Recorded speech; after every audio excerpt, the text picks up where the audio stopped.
Bike নিয়া simple একটা কথা বলে যাই। ভিডিওটা একটু শেষ পর্যন্ত দেইখা যাইয়েন তাইলে বুঝবেন বিষয়গুলা। ধরেন এই যে আমি সকালবেলা অফিসে যাইতেছি বাইক নিয়া, বৃষ্টির দিনে। তারপরও আমার মাথায় কোনো টেনশন নাই যে আমি ঠিকভাবে যাইতে পারবো কি পারবো না। এখনো যারা ঢাকা শহরে মোটামুটি ভালো চাকরি করে কিন্তু তাদের বাইক বা স্কুটি নাই, তারা এই জিনিসটা উপলব্ধি করতে পারবে না। কিন্তু যারা ঢাকা শহরে একবার বাইকের মজা পাইছে, সে বাইক ছাড়া আসলে কিছুই বুঝবে না। আপনিও জানেন অফিস টাইমে কি পরিমাণে ভিড়টা থাকে আপনার লোকাল বাসে। আপনি ধরেন পরিষ্কার পরিচ্ছন্ন আছেন, কিন্তু অন্য মানুষ বা আপনার পাশের মানুষটা যে পরিষ্কার পরিচ্ছন্ন আছে কিনা সেটা আপনি বুঝবেন কেমনে? তার কাছে যে কোনো ব্যাকটেরিয়া নাই। আপনি হয়তো করে টাকা বাঁচানোর জন্য লোকাল বাসে চড়ছেন, কিন্তু চিন্তা করেন দিন শেষে কি আপনার শরীর ভালো থাকতেছে? বলে না। এই বাসের ভিতর চাপাচাপি ঠাসাঠাসি, একটা টেনশন থাকে যে জ্যাম পড়বে কিনা, কত সময় যাইতে পারবো কিনা।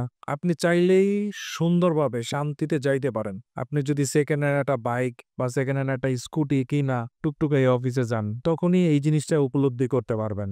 বাইকের মজা তখনই পাবেন যখন দেখবেন যে অনেক জ্যামে সবাই বইসা আছে, লাখ লাখ টাকার গাড়ি দাঁড়াই আছে, কিন্তু আপনার একটা ছোট্ট একটা গাড়ি সেটা পাশ দিয়ে টুকটুকাইয়া চলে যাইতেছেন। তখনই বুঝবেন যে আসলে বাইকের কি মজা। আর ঢাকা শহরে বাইকের কোনো বিকল্প নাই। আপনি যাই যা কন, এখনো সময় আছে। একটা বাইক কিনে ফেলান। আপনি সেকেন্ড হ্যান্ড বাইক কিনতে ভয় পাচ্ছেন?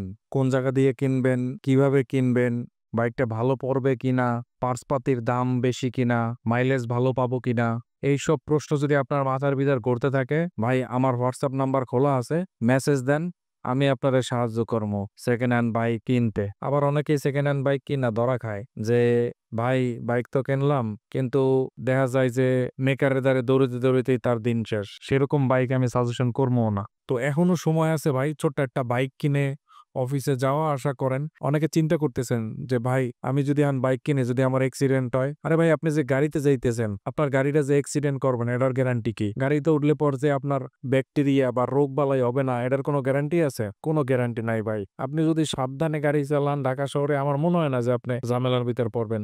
উরকিস ফুরকিস চালাবেন না, রিল্যাক্সে গাড়ি চালাবেন, তাইলেই তো হয়। ধরেন আজকে আপনি টাকা বাঁচানোর জন্য গাড়িতে উঠছেন, বাইক কেনেন নাই, তারপরও কি আপনি টাকা বাঁচাইতে পারবেন? আসলে না। যাই হোক, এখনো সময় আছে যে ভাই ছোট্ট একটা গাড়ি কিনা রিল্যাক্সে অফিসে যাবেন, রিল্যাক্সে বাসায় আসবেন। সুতরাং বাইক আপনার দরকার এবং দরকার। ঢাকা শহরে বিকল্প আর হবে না।